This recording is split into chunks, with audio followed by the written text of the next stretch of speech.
कल परसों अपन ऐसे करके एक भारत का नक्शा बनाया था। नक्शा तो अपन इसे बनाना है, लोहा लग जाएगा, ठीक है। ऐसे कर करके कि अपन इंडिया का नक्शा बनाया था। इंडिया का नक्शा में पूरे से अपना एक हरियाणा बना हुआ है।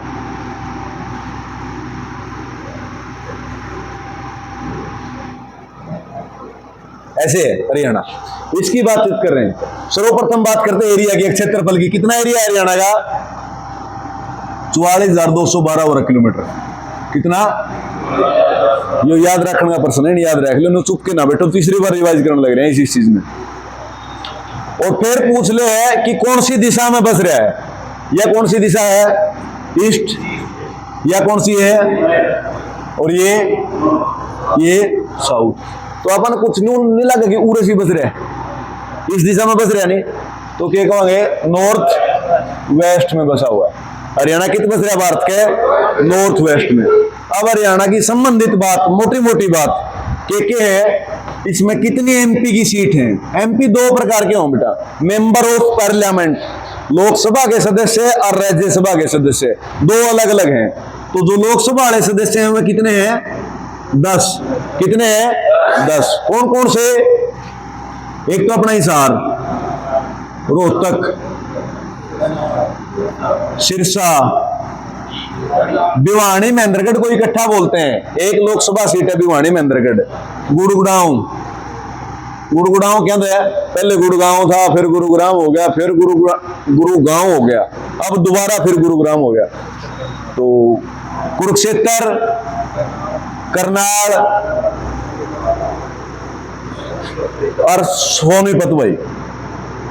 एक और रहेगी होगी फरीदाबाद, होगी क्या 10? 1 2 3 4 5 6 7 8 9 9, एक और रहेगी, अंबाला रहेगी भाई।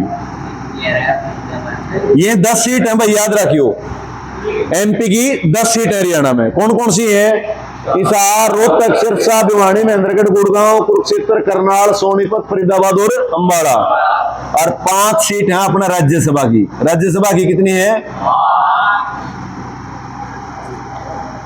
इनका कार्यकाल 6 साल का है और इनका कार्यकाल 5 साल का है। ये इन दोनों हमें फर्क से। ये एमएलए के द्वारा बनाए जाओ हैं, एमएलए मिलकर के वोट डालेंगे, जिनके एमएलए ज्यादा होंगे उस पार्टी का राज्यसभा सांसद बन जाएगा। और ये डायरेक्ट चुनाव प्रणाली से बनते हैं, आम जनता वोट करती है इसमें। इसके बाद बारी आती है एमएलए से। बता दो एमएलए की सीट कितनी है? कितनी है? 90। एमएलए की सीट कितनी है? 90 में तो रिजर्व सीट कितनी है? 17। और लोकसभा में कितनी रिजर्व है? 2। ये बातें याद रखने की इसके साथ, ठीक है। उसके बाद बात करते हैं हरियाणा की।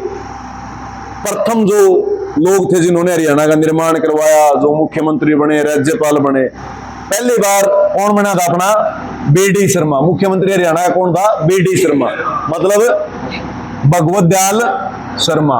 ये पहला मुख्यमंत्री था अपना। लेकिन इसके साथ खास बात क्या थी? कई बार क्या पूछ लेता है प्रश्न के अंदर पलट करके, पहला निर्वाचित मुख्यमंत्री कौन था? तो पहला निर्वाचित नहीं आएगा ये तो बेठी पंचायत में बनाया था, सर्वसम्मति से बनाया था। निर्वाचित में आएगा राव वीरेंद्र सिंह। कौन है? राव वीरेंद्र सिंह। राव वीरेंद्र सिंह हरियाणा के पहले निर्वाचित मुख्यमंत्री थे, चुने गए थे। और ये कौन है वीरेंद्र जी? कैसे जानेंगे इनको? आज के समय में कैसे जानेंगे? किसके कौन है ये? राव इंद्रजीत के फादर साहब है ये, राव इंद्रजीत के। राव इंद्रजीत कौन है? जो गुड़गांव सीट से एमपी बनते हैं अपने यहाँ पे, 2-4 बार बन लिए। इस गुड़गांव की सीट से जो एमपी बनते हैं ना, राव इंद्रजीत जी, उनके पिताजी थे राव वीरेंद्र जी। और इनका लगभग कार्यकाल था 6 महीने का। कितना कार्यकाल था? 6 महीने का। ये निर्वाचित मुख्यमंत्री थे अपने हरियाणा के। और ऐसे बारी की मुख्यमंत्री ने बनावा कौन है? मुख्यमंत्री को, मुख्यमंत्री की शपथ कौन दिलवाता है? कौन दिलवाता है? राज्यपाल। कौन दिलवाता है? राज्यपाल। और राज्यपाल को बोलते हैं गवर्नर। पहला गवर्नर कौन था अपना? श्री धर्मवीर जी। कौन थे? श्री धर्मवीर जी। ये भी इनके साथ याद रखना है। अच्छा जी, हाँ जरूर बोलते हैं। अच्छा, वो यूनिवर्सिटी लेवल पे, हाँ, अच्छा।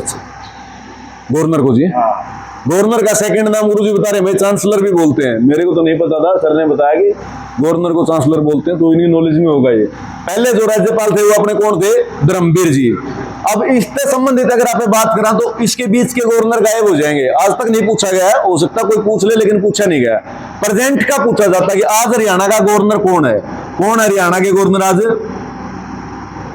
बंडारू दत्तात्रेय जी। कौन है? बंडारू दत्तात्रेय जी। इससे पहले कौन थे? आर.के. किदवई जी। उससे पहले कौन थे? जगन्नाथ पहाड़िया जी। ये 2-3 टर्म है, ठीक है, 2-3 टर्म का याद रखना जरूरी है। फिर पूछा जाता है कि हरियाणा का सबसे अधिक समय तक सीएम कौन रहा है? सबसे अधिक समय तक सीएम कौन रहा है? लगातार हरियाणा का सबसे अधिक समय तक सीएम कौन रहा है भाई? चौधरी भूपेंद्र सिंह हुड्डा जी। हो गया, सारे बंद हो गए। कौन रहे भाई? भूपेंद्र सिंह हुड्डा। पहन लो भाई, दूसरा भीतर लेके आओ भाई, ये तो गड़बड़ हो गई यार। और इस रिकॉर्ड को तोड़ जाते कौन? मनोहर लाल खट्टर जी, लेकिन उन्होंने 6 महीने पहले ही इस्तीफा दे दिया। 10 साल का इनका कार्यकाल रहा है। सबसे ज्यादा बार सीएम बनने का श्रेय किसको जाता है? ओम प्रकाश चौटाला जी को। किसको जाता है? ओम प्रकाश चौटाला जी को। 5 बार मुख्यमंत्री बने हरियाणा के। कितनी बार बने? 5 बार मुख्यमंत्री बने। लेकिन इस कड़ी में हरियाणा का जन्म कब हुआ था बच्चों? 1 नवंबर 1966 को, ऐसा हम पढ़ते हैं। लेकिन इसके साथ एक और नया क्वेश्चन भी ऐड होता है कि हरियाणा संयुक्त पंजाब में जाने से पहले, इससे पहले किसका हिस्सा था? संयुक्त पंजाब का। संयुक्त पंजाब में जाने से पहले भी हरियाणा अलग था। और हरियाणा को कब ऐड किया गया था? 1857 में। कब ऐड किया गया था? 1857 में हरियाणा को संयुक्त पंजाब में जोड़ दिया गया था। फिर दोबारा अलग किया गया 1 नवंबर 1966 को। ये याद रहेगा।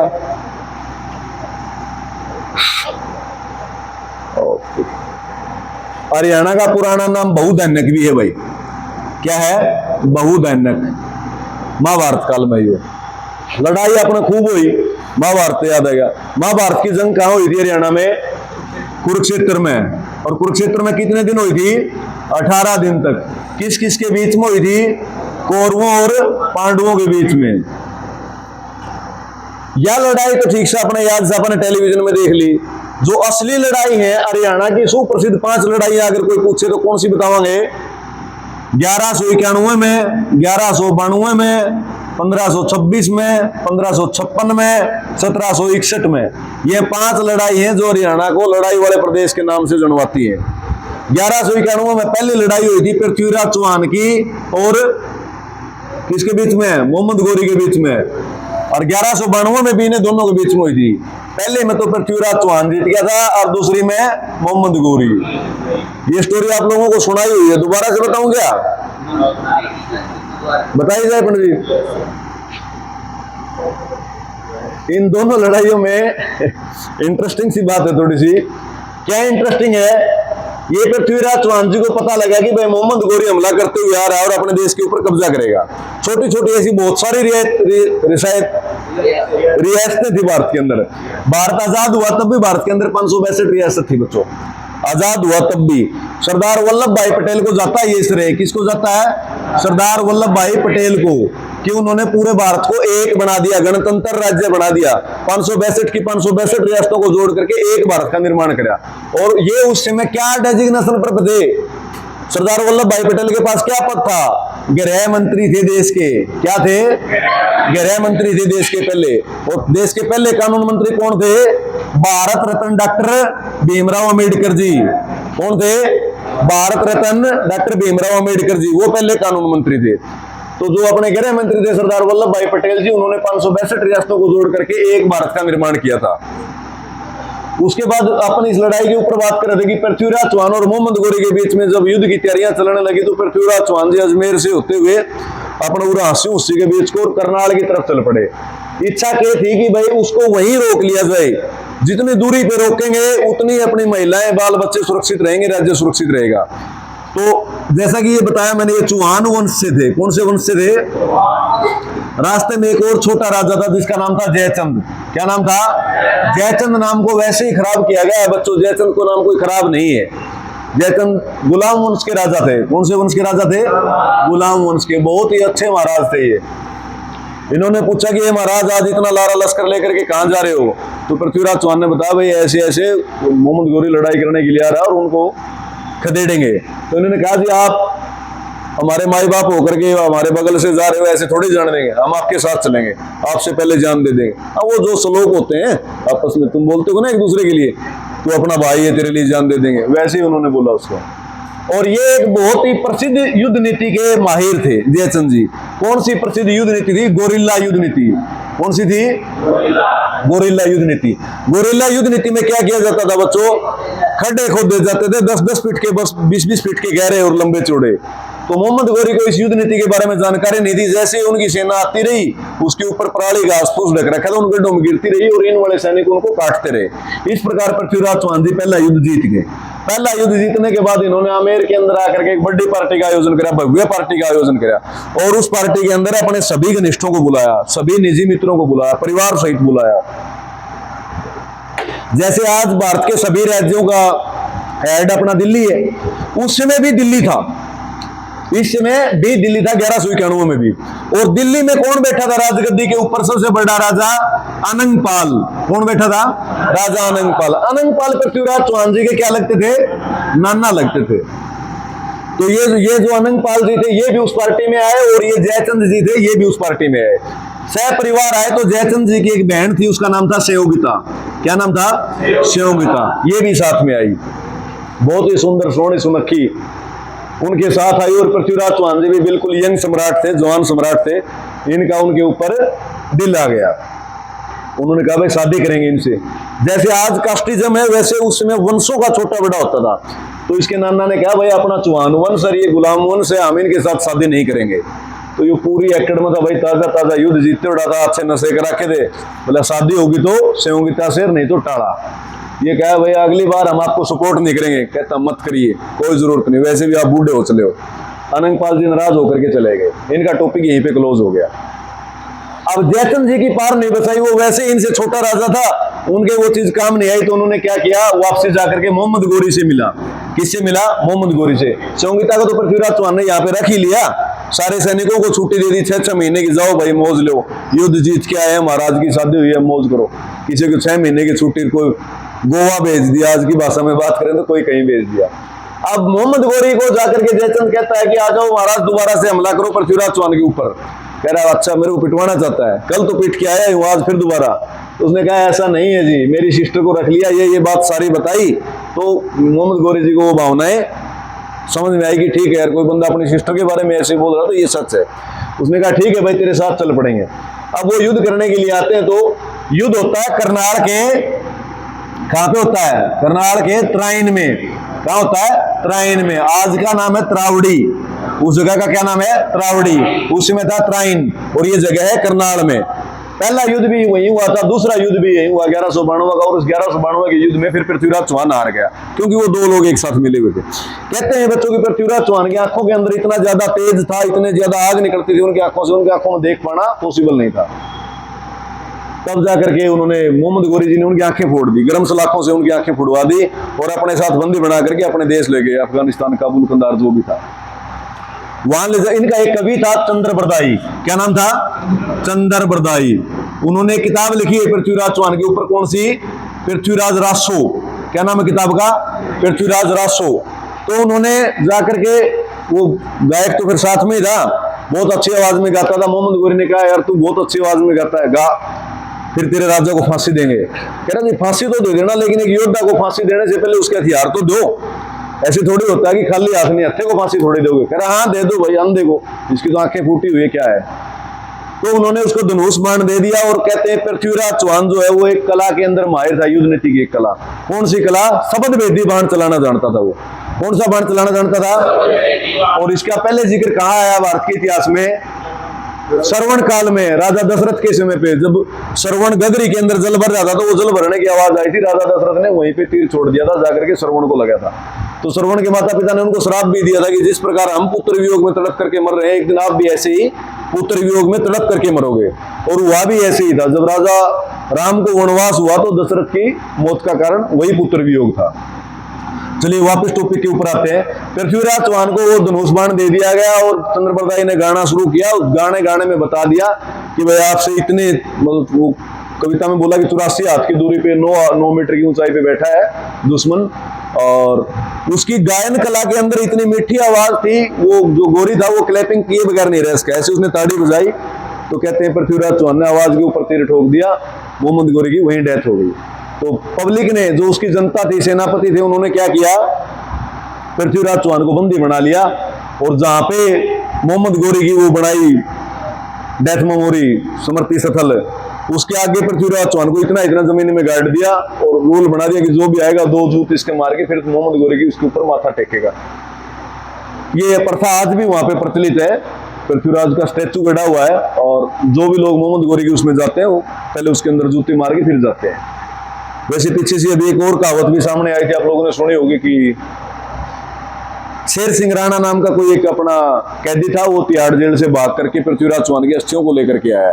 पता नहीं कितना सच है कितना नहीं, ऐसा सुनने में आया था। ये दोनों लड़ाइयां थी 1191 और 92 की, हरियाणा से संबंधित। क्लियर हुआ? फिर पहले लड़ाई आती पानीपत की। ये तीनों पानीपत की है बच्चों। ये कहां की लड़ाई है? पानीपत की। पहली लड़ाई आती 1526 की, जड्डा में लड़ी गई थी नवंबर में, 16 नवंबर को।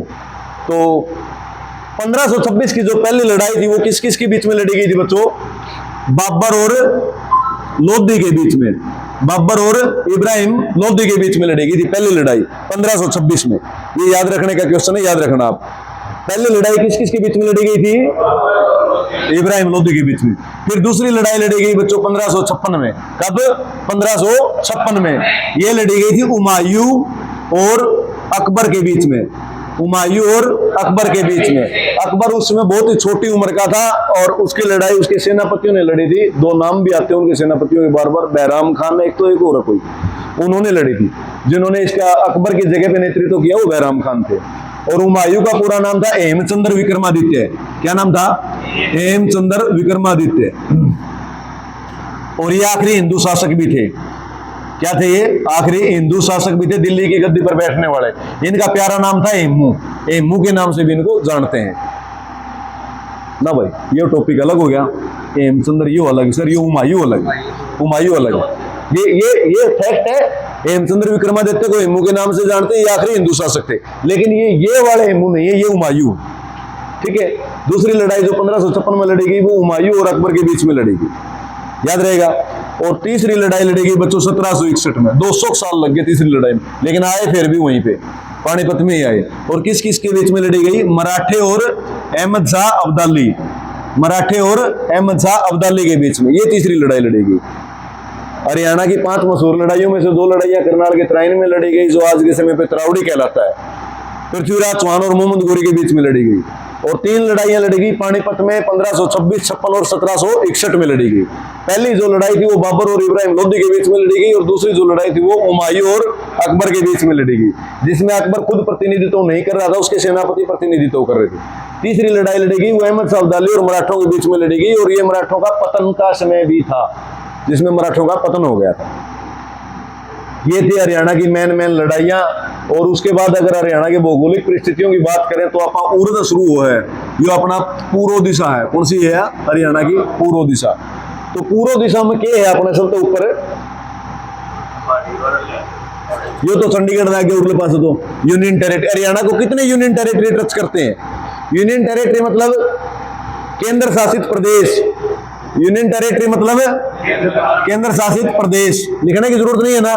कितने टच करते हैं हरियाणा को? 2। कौन कौन? दिल्ली और चंडीगढ़। दिल्ली और चंडीगढ़। चंडीगढ़ में एक एमपी की सीट भी है खुद की। चंडीगढ़ में एक एमपी की सीट भी है। पिछली बार कौन थे वहां से एमपी? किरण खेर। किरण खेर कौन है? अनुपम खेर की घराड़ी। अनुपम खेर तो सुना होगा सारे ने। हाँ, वो एक सीआईडी फिल्म में बन के भी मतलब अच्छा रोल निभाया है। उसकी घराड़ी का नाम है किरण खेर, वो एमपी बन रही थी। अब की बार कौन है वहां से? मनीष तिवारी। कौन है? मनीष तिवारी, एमपी चंडीगढ़ से। इस एरिया की बात करें, इसको छोड़ दो।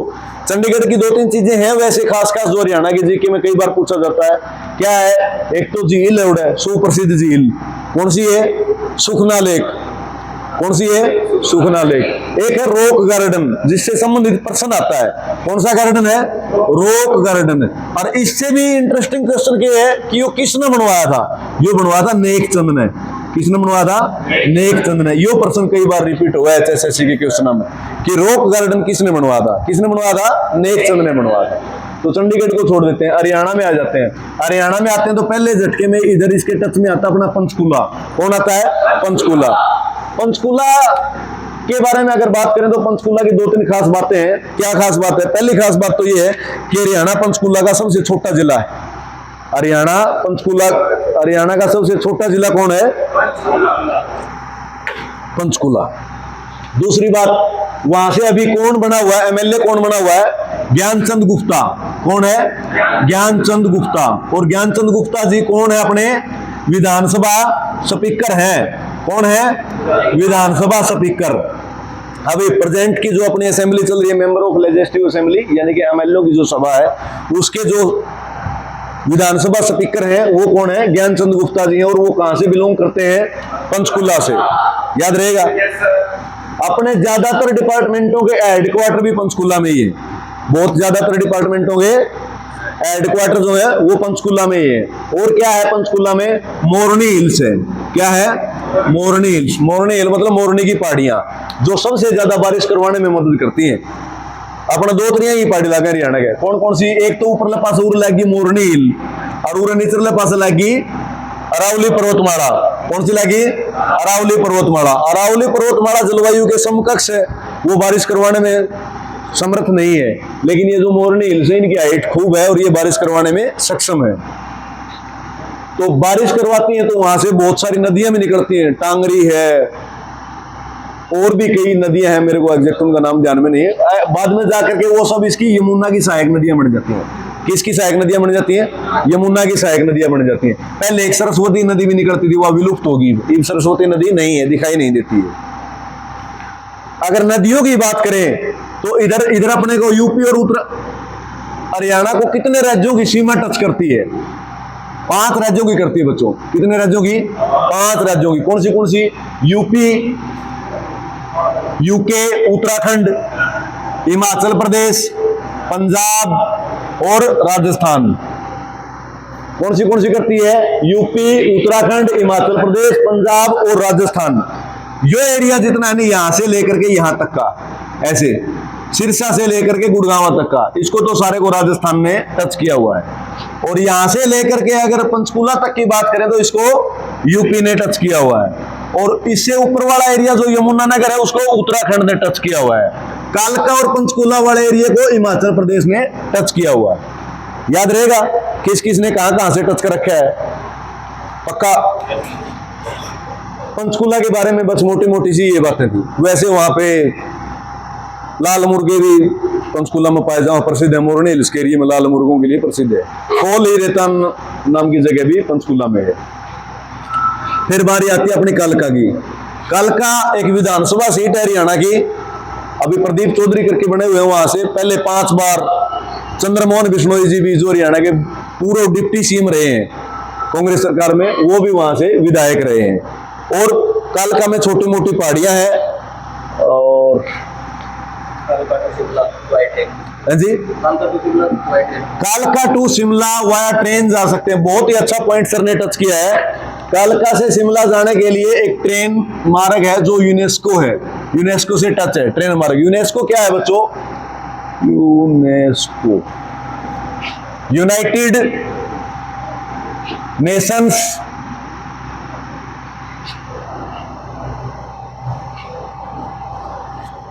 भाई ये क्या लिख देते हैं पहले? एजुकेशनल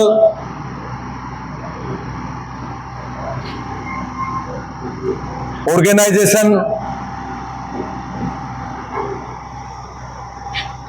सी से कल्चरल,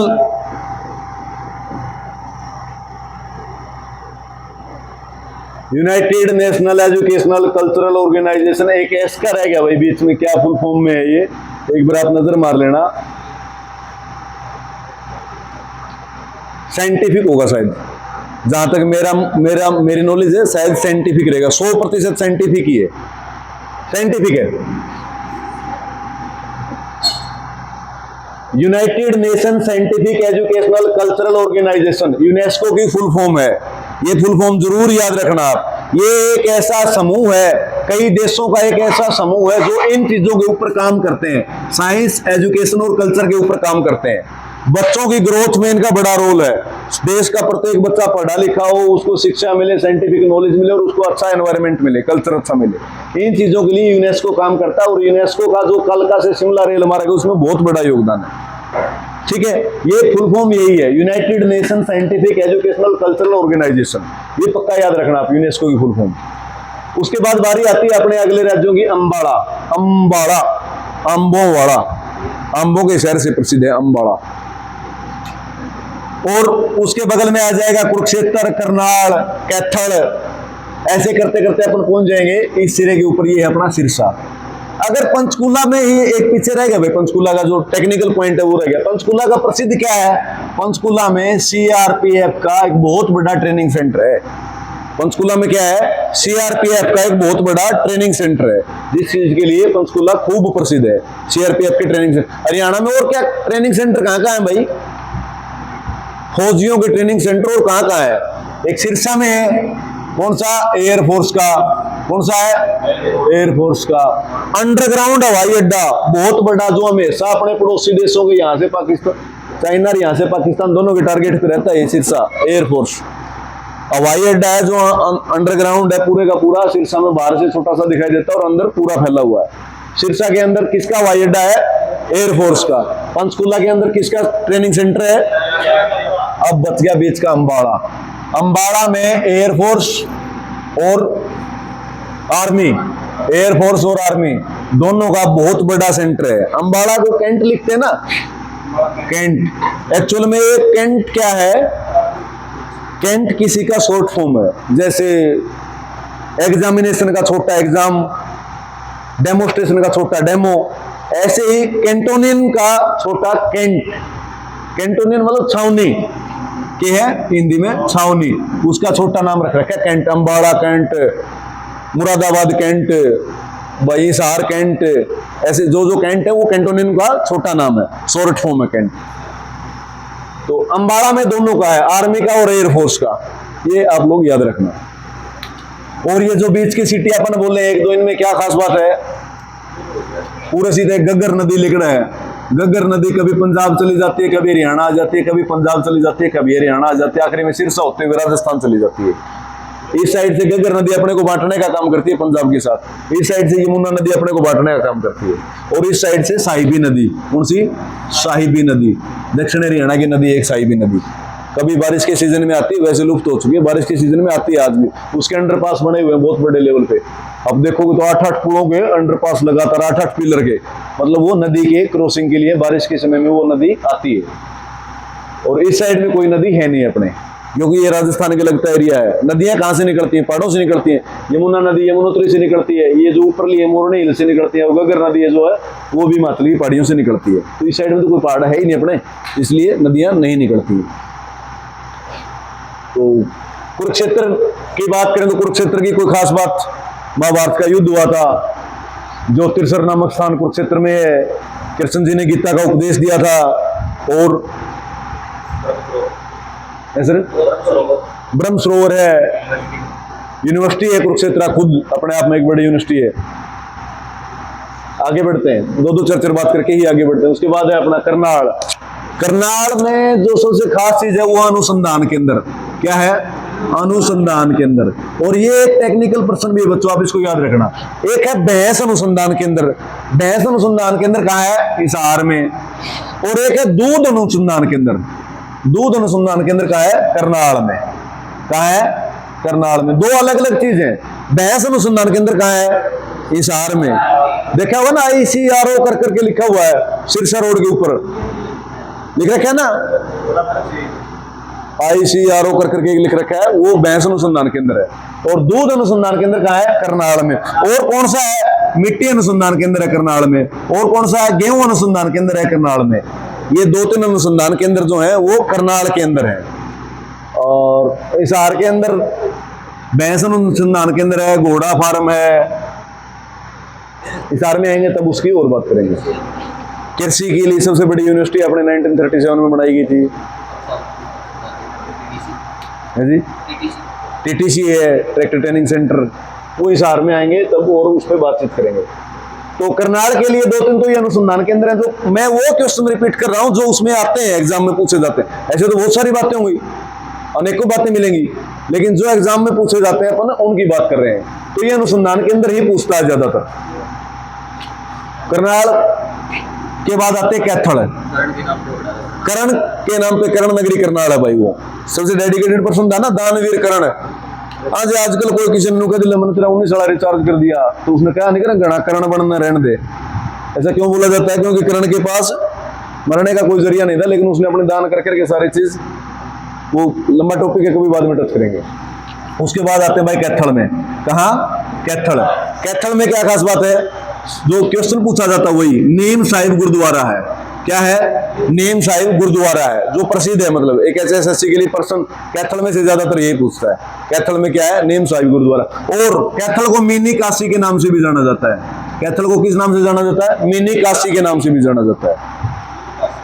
हाँ जी, मिनी काशी। तो कैथल, करनाल, कुरुक्षेत्र से होते हुए अपन आगे अम्बाड़ा, सीधा सिरसा ही पहुंच जाएंगे ना जी। बार की बात करेंगे तो सिरसा की क्या क्या खास बात है भाई? सिरसा क्षेत्रफल में सबसे बड़ा है, एरिया में सबसे बड़ा है। हरियाणा के जितने जिले हैं उनमें एरिया में सबसे बड़ा। जनसंख्या घन तो सबसे कम है। जनसंख्या का घन तो सबसे कम कहां पे है? सिरसा में है। पेड़ पौधे सबसे ज्यादा कहां है? सिरसा में है। और अगर जनसंख्या का सबसे अधिक घन तो वो कहां है? फरीदाबाद में। कहां पे है? फरीदाबाद में। बहुत बढ़िया। एरिया में सबसे बड़ा सिरसा है, सबसे छोटा कौन है? पंचकुला है। और कपास के लिए सिरसा जाना माना जाता है। एयर बेस है वहां पे, एयरफोर्स का बेस है बहुत बड़ा। है जी, दोबारा बताओ क्या कह रहे हो? सिरसा वाला डेरा भी है भाई। डेरा भी है, ठीक बात है। तारा बाबा की कुटिया है वहां पे एक, ये भी क्वेश्चन है। तारा बाबा की कुटिया है वहां पे। चलिए सिरसा से आगे बढ़ते हैं, नीचे होते हुए आएंगे इस जगह पे फतेहाबाद की बताओ खास बात भाई क्या है? फतेहाबाद कैसे नाम पड़ा था?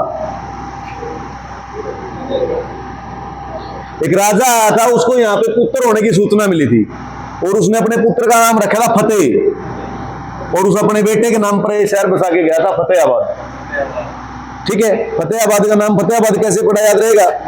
वो एग्जैक्ट राजा का नाम तो मेरे दिमाग से उतर गया भाई, शायद फिरोज शाह तुगलक था या कोई और था।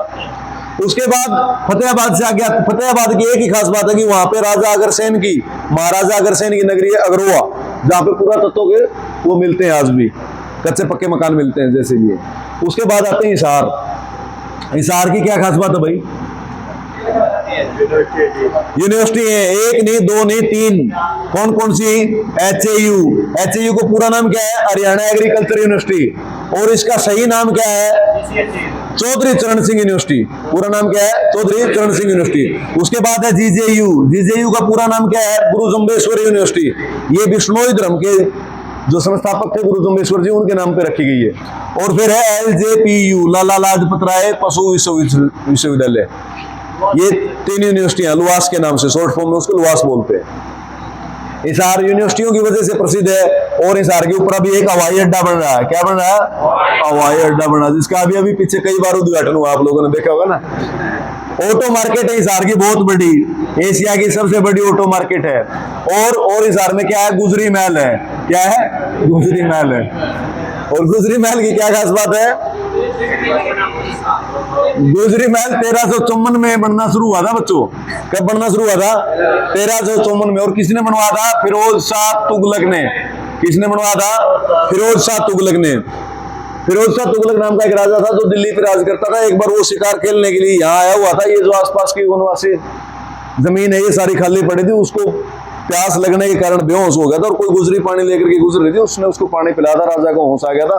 उसके बाद में उनके संबंध और अधिक मजबूत हुए, और उसने उसको शादी का प्रस्ताव दिया। तो गुजरी ने बोला कि मैं दिल्ली नहीं जाऊंगी, अगर आपको शादी करनी है तो यही राजमहल बनवा दो।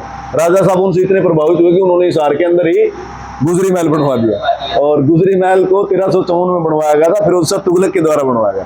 याद रहेगा। अभी गुजरी महल के अंदर का एक और क्वेश्चन है जो HSSC कई बार पूछती है। कौन सा प्रश्न है? लाट की मस्जिद। क्या है? लाट की मस्जिद, ये भी गुजरी महल में है, हिसार में है लाट की मस्जिद, याद रखना, ठीक है। लाट की मस्जिद कहाँ पे है?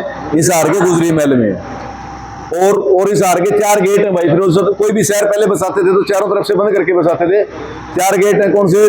नागौरी गेट, मोरी गेट, तलाकी गेट और मील गेट। ये चारों साइड से बंद थे, वो गेटों के नाम है वैसे। हाँ जी, जिंदल टावर है। ऐसे तो बहुत सारी चीजें बेटा, फिर वो तो इस्पात नगरी हिसार, बिल्कुल इस्पात नगरी है हिसार भाई। और इस्पात नगरी का नाम इस्पात नगरी क्यों पड़ा, इसके लिए कौन उत्तरदायी है? हरियाणा के भूतपूर्व इलेक्ट्रिसिटी मिनिस्टर चौधरी ओम प्रकाश जिंदल जी। कौन है? ओम प्रकाश जिंदल जी, पुराने हरियाणा के बिजली मंत्री। कब थे बिजली मंत्री? 2005 में। कब थे? 2005 में। थोड़ा ही कार्यकाल रहा था, उसके बाद ये टाटा बाय करके थे इस नरलोक से और देवलोक में चले गए थे। तो दुनिया के 534वें अमीर आदमी भी थे ओम प्रकाश जिंदल जी। कितने? 534वें अमीर आदमी थे पूरे विश्व के अंदर। जिस समय 196 देश थे, उसमें चौधरी ओम प्रकाश जिंदल जी का 164 देशों में व्यापार था। जिसमें ये भारत विश्व में देशों की संख्या घटती बढ़ती रहती है, पता है ना आपको? कभी 206 हो जाते हैं, कभी 200 हो जाते हैं, कभी 196 हो जाते हैं, कभी 205 हो जाते हैं। माने संधि के ऊपर है, कोई अलग हो गया, 2 भाई अलग हो गए तो नया देश बना लिया। कोई 2 देश समझौता करके फिर से एक हो जाते हैं। कोई किसी को अधीन कर लेता है, जैसे बाली ने उठा ली थी ना सुग्रीव की पत्नी, ऐसे कोई किसी को अधीन कर लेता है तो देशों की संख्या घट भी जाती है। जिस समय 196 देश है, उस समय 164 देशों के अंदर ओम प्रकाश जिंदल जी का व्यापार था। इतने बड़े लेवल के बिजनेसमैन थे ये, बहुत ही बुद्धिजीवी, हिसार की आन बान शान रहे ओम प्रकाश जिंदल जी। और उन्होंने इसको अपना इस्पात नगरी का नाम भी दिया है। बहुत बड़ा बिजनेस इन्वेस्टमेंट हिसार के अंदर उन्होंने अपना किया है। उनके नाम पे कई मार्गों के नाम आज भी हैं, जिंदल मार्ग ऐसे करके सड़कों के नाम भी हैं। सावित्री जिंदल जी, हाँ जी, उनकी जो मिसेज है श्रीमती सावित्री जिंदल जी, वो आज भी एशिया की सबसे धनाढ्य लेडी है। उनके मुकाबले और कोई धनाढ्य नहीं है पूरे एशिया की। तो ये था भाई हिसार। हो गया होगा मेरे ख्याल कंप्लीट मोटा मोटा। हिसार के बाद अगर ऐसे बाउंड्री लेवल पे आगे बढ़ेंगे तो कौन आएगा? भिवानी। कौन आएगा? भिवानी। सिरसा में पीछे रहेगी 2-3 चीजें भाई। सिरसा ने हरियाणा को 2 मुख्यमंत्री दिए आज तक, चौधरी देवीलाल जी और चौधरी ओम प्रकाश चौटाला जी। और मिनिस्टरों की तो कमी नहीं है और एमएलए की कोई कमी नहीं है। सिरसा के अंदर एक गाँव है चौटाला, जो मुख्यमंत्रियों के नाम के आगे लगता है ना, वो कोई गोत नहीं है बच्चों। गाँव का नाम है चौटाला। गोत तो उनका सारा का ऑलमोस्ट सियाग है। क्या गोत है? सियाग है। देवीलाल भी सियाग था, ओम प्रकाश चौटाला भी सियाग, मतलब उसके जो रणजीत चौटाला वो सारे सियाग है, ठीक है। उनका गोत क्या है? सियाग है। पिछली कॉन्स्टिट्यूएंसी की बात करें तो सियाग गोत्र से कितने एमएलए बने हुए थे? 6 एमएलए बने हुए थे 90 में से।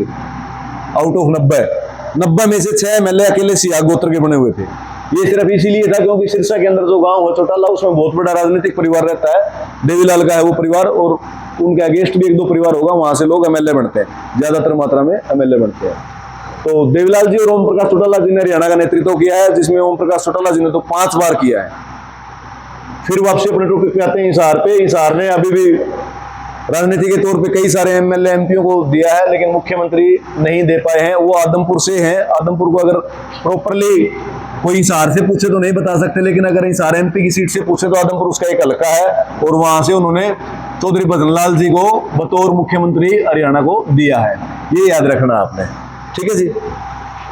वो भी 2 या 3 बार रहे हैं। और हरियाणा में 3 बार राष्ट्रपति शासन भी लगा बच्चों, 1967 में, 1977 में और 1991 में 3 बार राष्ट्रपति शासन भी लगा है। पहली बार जब वीरेंद्र सिंह जी की सरकार गिरी थी तब लगा था, दूसरी बार जब बंसीलाल जी की सरकार इमरजेंसी के बाद में गिरी थी तब लगा था, और तीसरी बार 1991 में लगा था। 1967 में, 77 में और 1991 में ये राष्ट्रपति शासन लागू हुआ था। फिर हिसार से आगे फरीदाबाद, फतेहाबाद आगे थे, फतेहाबाद से आगे भिवानी पहुंचते भाई। भिवानी की क्या खास बात है? भिवानी ने भी हमें एक मुख्यमंत्री दिया, हरियाणा का पहला वेल एजुकेटेड मिनिस्टर था चौधरी बंसीलाल जी, जिन्होंने हरियाणा को 1977 में प्रत्येक गांव में बिजली पहुंचाने का काम किया था। क्या काम किया था? ये अकेले ऐसे मुख्यमंत्री थे तो 2 बार मुख्यमंत्री पद को छोड़ करके सेंटर में मिनिस्टर बने थे। एक बार तो डिफेंस मिनिस्टर बने थे और एक बार रेलवे मंत्री बने थे। 2 बार। एक बार तो बनारसी दास गुप्ता को देके गए थे अपनी कमांड, एक बार मास्टर हुकुमचंद को दे करके गए थे। दोनों बार किस किस को जब ये मुख्यमंत्री थे मौके पे तो एक बार इनको डिफेंस मिनिस्टर बनने का यानी कि रक्षा मंत्री बनने का सेंटर में प्रस्ताव आया, तो इन्होंने मुख्यमंत्री पद को छोड़ दिया और अपनी बागडोर बनारसी दास गुप्ता जी को देके चले गए। बनारसी दास गुप्ता जी कहां से बिलोंग करते थे? मानेरू से। भिवानी के कौन से गांव से बिलोंग करते थे? मानेरू से। स्टेशन भी है मानेरू का। और दूसरी बार जब वो रेलवे मिनिस्टर बने थे तो मास्टर हुकमचंद जी को दादरी से जो थे उनको सौंप के चले गए थे। दोनों बार सेंटर में चले गए थे मुख्यमंत्री पद को छोड़ के। आज बड़ी बात है, होता उल्टा है, लोग बाग सेंटर से छोड़ के स्टेट में मुख्यमंत्री बनना पसंद करते हैं। वो बहुत ही वेल एजुकेटेड थे और भिवानी के गोड़ागढ़ गांव से बिलोंग करते थे। वो कहां से करते थे? गोड़ागढ़ गांव से। दो पुत्र थे उनके, रणबीर और सुरेंद्र जी चौधरी ओम प्रकाश जिंदल जी के साथ सौरलोक चले गए थे। और रणबीर जी हैं अभी, उनका पुत्र है अनिरुद्ध चौधरी, अभी नया नया राजनीति में पांव रख रहा है। कौन है? अनिरुद्ध चौधरी, बंसीलाल जी का पोता अनिरुद्ध चौधरी। बस भिवानी के लिए अगर और कोई विशेष छोटी मोटी बातों को छोड़ दें, एक मिल है वहां पे, धागा मिल है, शिक्षा बोर्ड है HBSE, बहुत बढ़िया, very good, HBSE Haryana board of school education Bhiwani शिक्षा बोर्ड है। बस और कोई विशेष बात उतनी होगी नहीं। एक गांव है वहां पे जहां पे पुरातत्व की वो मिलती है, क्या नाम उसका? पुरातत्व के अवशेष मिलते हैं भाई वहां पे। कैसे नाम शुरू है, कैसे उस गांव का नाम?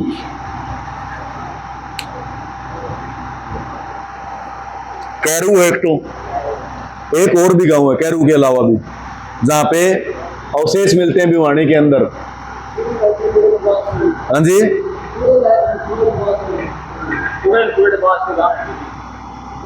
एक तो कैरू में मिलते हैं, एक और गांव को मित्ताथड़ गांव है भाई। वो कौन सा है? मित्ताथड़ में अवशेष मिलते हैं पुरातत्व विभाग के। इन दो तीन चीजों के लिए भिवानी प्रसिद्ध है। उसके बाद आगे बढ़ते हैं महेंद्रगढ़ राजा महेंद्र सिंह का बसाया हुआ एक गढ़ है, उनका अपना एक किला है वहां पे, आज भी है महेंद्रगढ़, राजा महेंद्र जी के नाम से। और महेंद्रगढ़ जिले की एक खास बात यह है कि महेंद्रगढ़ जिला खुद जिला होते हुए इसका हेडक्वार्टर कहां पे है? नारनौल में है। कहां पे है? नारनौल में। बस यही इसकी एक खास बात है। वहां पे पहाड़ियां हैं। कौन सी पहाड़ी प्रसिद्ध है वहां की? डोसी की पहाड़ी। कौन सी पहाड़ी है? डोसी की पहाड़ी। और डोसी की पहाड़ी क्यों प्रसिद्ध है? क्योंकि वहां पे चवन ऋषि ने, जो चवनप्राश आता ना, चवन ऋषि ने वहां पे तपस्या की थी। चवन ऋषि ने कहां पे तपस्या की थी? डोसी की पहाड़ी पे। और ये डोसी की पहाड़ियां कहां पे है? नारनौल में है। कहां पे है? नारनौल में। ठीक हो? तो आप महेंद्रगढ़ जिले की अगर बात करेंगे तो महेंद्रगढ़ जिले का मुख्यालय कहां पे है बच्चों? नारनौल में। नारनौल जिले के अंदर कौन सी पहाड़ी पाई जाती है? डोसी की पहाड़ी। डोसी की पहाड़ी कौन सी पर्वतमाला का हिस्सा है? अरावली पर्वतमाला का। कौन सी? अरावली पर्वतमाला का हिस्सा डोसी की पहाड़ी। वहां पे कौन से ऋषि रहते थे? चवनप्राश ऋषि, चवनप्राश तो बाद में बना है। ठीक है, तो महेंद्रगढ़ जिले की दोनों तीनों बातों को रिपीट करने की आवश्यकता तो नहीं है ना। इस जिले को आकर के कौन सी पहाड़ियां टच करती हैं? अरावली पर्वतमाला। अरावली पर्वतमाला में सबसे प्रसिद्ध पहाड़ी कौन सी है? डोसी की पहाड़ी। डोसी की पहाड़ी पे कौन से ऋषि तप करते थे? चवन ऋषि तप करते थे। और ये दिखाई देने में पीली दिखाई देती है। कैसी दिखाई देती है? पीली, जैसे हल्दी बखेर रखी हुई वैसे हल्दी की जैसी दिखाई। अभी अभी गवर्नमेंट उसको टूरिस्ट प्लेस के तौर पे बढ़ावा दे रही है। एक झील बनाई है वहां पे, कृत्रिम पानी पूरी रोकने की व्यवस्था बनाई है। तो यही बातें थी भाई महेंद्रगढ़ की। और उसके बाद बढ़ते हैं आगे रेवाड़ी की तरफ। महेंद्रगढ़ से आगे रेवाड़ी, रेवाड़ी जिले, इन दोनों को यहाँ से शुरू हो जाता है हिसार, सिरसा से शुरू हो जाता है। राजस्थान टच करता है, हिसार को भी राजस्थान टच करता है, भिवानी को भी राजस्थान टच करता है, महेंद्रगढ़ को भी और रेवाड़ी को भी। रेवाड़ी को पित्तल नगरी के नाम से जाना जाता है। किस नाम से जाना जाता है? पित्तल नगरी। और अगर इंडिया में कोई पूछे ये हरियाणा की पित्तल नगरी है, रेवाड़ी किसकी पित्तल नगरी है? हरियाणा की पित्तल नगरी। अगर कोई इंडिया की पूछे तो पित्तल नगरी कौन है? मुरादाबाद। कौन है? मुरादाबाद, यूपी वाला मुरादाबाद। वो भी पित्तल नगरी के नाम से जाना जाता है। रेवाड़ी से भी बड़ा है। रेवाड़ी से राव तुलाराम हुए। राव तुलाराम 1857 की क्रांति में उन्होंने भाग लिया बहुत बड़े लेवल पे। और वो यहाँ से लड़ाई करते करते रेवाड़ी से यहाँ पहुंच गए नारनौल।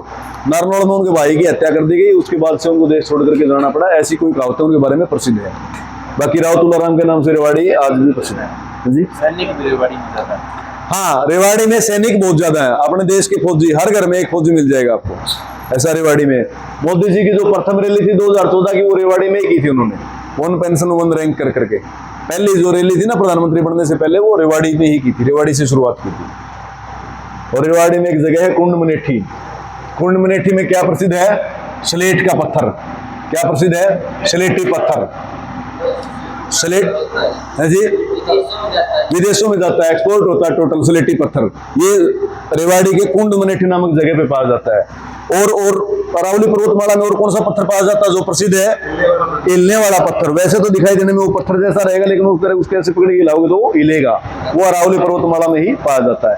ये भी अरावली पर्वतमाला की खास बात है। अरावली पर्वतमाला में बस रेवाड़ी को इतना ही समय देंगे। रेवाड़ी से आगे बढ़ते हैं, चलते हैं ऐसे ऐसे, यहाँ पे रेवाड़ी क्लोज हो जाएगा, इस जगह पे चलते हैं। ये जगह कौन सी आ जाएगी?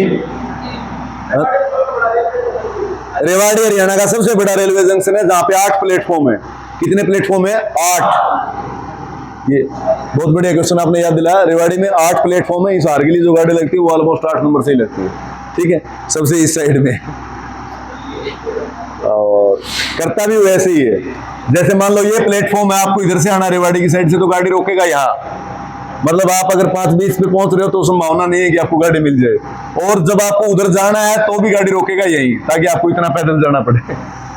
ये करते हैं वो लोग, कई बार रेलवे वाले ऐसा करते हैं। मैंने इसको कई बार अभ्यास के तौर पे किया है। उसके बाद रेवाड़ी के आगे शुरू हो जाता है अपना industrial area, completely industrial area. Industrial area में कौन कौन आते हैं हरियाणा के?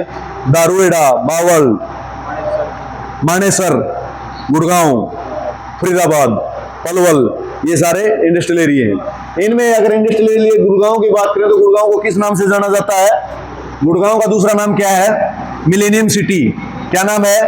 Millennium city. गुड़गांव का दूसरा नाम क्या है? Millennium city. याद रहेगा, मिलेनियम सिटी। और भी नाम है कोई इसका? Medicity. क्या नाम है? Medicity. मस्तिष्क अनुसंधान केंद्र कहाँ पे है? गुड़गांव में। मस्तिष्क अनुसंधान केंद्र कहाँ पे है? गुड़गांव में। गुड़गांव का नाम गुड़गांव क्यों पड़ा? गुरु द्रोण के नाम पे। किसके नाम पे? गुरु द्रोण के नाम पे। और गुड़गांव में कौन सी माता की सबसे ज्यादा पूजा होती है? माता शीतला की। माता शीतला कौन थी? गुरु द्रोण की धर्मपत्नी कृपी देवी। कृपी देवी के नाम से गुरुग्राम। हाँ, गुरु द्रोण के नाम पे गुरुग्राम नाम पड़ा। अभी गुड़गांव नहीं है, वो गुरुग्राम है भाई। और उसमें जो शीतला माता, वो माता कृपी के नाम से मंदिर प्रसिद्ध हुआ था, वो गुरु द्रोण जी की धर्मपत्नी थी। मेडिसिटी, मस्तिष्क अनुसंधान केंद्र। और 2 झील हैं भाई, प्रसिद्ध झील हैं 2। एक तो शायद दमदमा झील है, और एक और झील है कोई। एक दमदमा झील है, एक और झील है कोई, एग्जैक्ट मेरे को ध्यान नहीं है। गुड़गांव की यही खास बात है। हरियाणा की आर्थिक राजधानी भी गुड़गांव को कहा जाता है। सबसे ज्यादा पैसा जो अपना वो गुड़गांव से गवर्नमेंट को जाता है टैक्स के तौर पे, तो उसको आर्थिक राजधानी के नाम से भी जाना जाता है। मिनी मुंबई भी बोल देते हैं भाई, जैसे सर बता रहे हैं। और इसके साथ लगता है मानेसर। अभी हरियाणा सरकार 5 नए जिले बनाने जा रही है। उनके पास प्रपोजल है 5 नए जिले बनाने का। कौन है उनमें? एक शामिल मानेसर, आशी, गोहाना, डबवाड़ी और असंध। अभी सीएम साहब ने, नायब सिंह सैनी ने कुछ दिन पहले एक अनाउंसमेंट की थी कि हम हरियाणा के अंदर 5 नए जिले प्रपोज करने जा रहे हैं। वो 5 नए जिलों के नाम क्या क्या है? मानेसर, असंध, गोहाना, डबावाड़ी और लास्ट जिला हरियाणा का कौन सा बना था? दादरी। कौन सा बना था? दादरी। ये भी याद रखना आपने। तो ये मोटी मोटी बातें भाई गुड़गांव से संबंधित थी। उसके बाद बात करें फरीदाबाद की, तो फरीदाबाद बहुत पुराना इंडस्ट्रियल एरिया है, बहुत पुराना। सबसे पहला पुराना इंडस्ट्रियल एरिया फरीदाबाद ये ट्रैक्टरों की एजेंसी के लिए प्रसिद्ध है। वहां पे अपने ट्रैक्टर, जेसीबी वगैरह, ये सारी चीजें वहीं बनती हैं। बड़े बड़े ट्रैक्टर, बड़े बड़े जेसीबी वगैरह फरीदाबाद में बनती है। और भी कई सारी चीजों बनाने की इंडस्ट्री है। गुड़गांव के अंदर 4 व्हील की इंडस्ट्री है, 2 व्हील की इंडस्ट्री भी गुड़गांव में है। Maruti Suzuki, Honda, Hero Honda, ये Shine, Unicorn, Activa, Eterno, scooter bike आते हैं ना, ये सब गुड़गांव में बनते हैं। गुड़गांव के मानेसर में बनते हैं। मानेसर उसका एक कस्बा है, अगर जब तक अलग जिला नहीं बनता जब तक। और हाँ जी, जनसंख्या का घनत्व फरीदाबाद में सबसे अधिक है। 1400 कुछ लोग, शायद 74 लोग प्रति वर्ग किलोमीटर के दायरे में रहते हैं, जबकि सबसे कम 474 सिरसा में रहते हैं। यहाँ सबसे कम घनत्व, वहां सबसे ज्यादा डेंसिटी ऑफ पॉपुलेशन। बस भाई घूम गए मोटा मोटा हरियाणा का चुगुर्द है। आगे सोनीपत आ जाएगा, उसके बाद पानीपत आ जाएगा। वो ये बेल्ट कल कर लेंगे, ठीक है, लेंथी ना हो जाए इसलिए ये बेल्ट कर लेते हैं। थोड़ा कुछ ही बचा है, बीच के जो जिले बचे हैं वो भी कल कर लेंगे, ठीक है जी, ओके।